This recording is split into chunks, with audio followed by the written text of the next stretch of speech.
आपण सर्वांना माहीत आहे की अजितदादा पवार महाराष्ट्राचे जे लाडके उपमुख्यमंत्री होते त्यांचे निधन विमान दुर्घटनेत झाले। या विमान दुर्घटनेचे घटनाक्रम बघता अनेकांनी हे अपघात नसून घातपात असल्याची शंका व्यक्त केली आहे।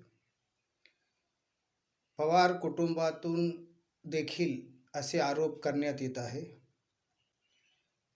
अमोल मिटकरी असो, आमदार आणि इतर नेते असो, सामाजिक कार्यकर्ते असो, सामान्य नागरिक असो, याबद्दल शंका व्यक्त करण्यात येत आहे। विमान अपघात झाल्यानंतर त्याच्यामध्ये काही क्षणातच बॉम्बस्फोट झाल्यासारखे स्फोट होत होते।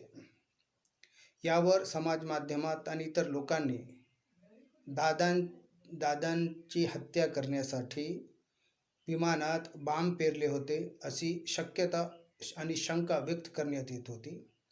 पण रोहितदादा पवार यांनी याचे वेगळे कारण सांगितले।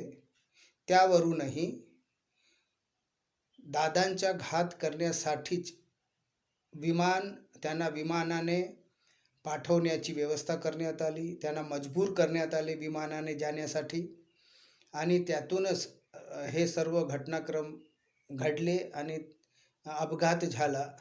बघूया रोहित पवार साहेबांनी काय सांगितले आहे ते। पाणी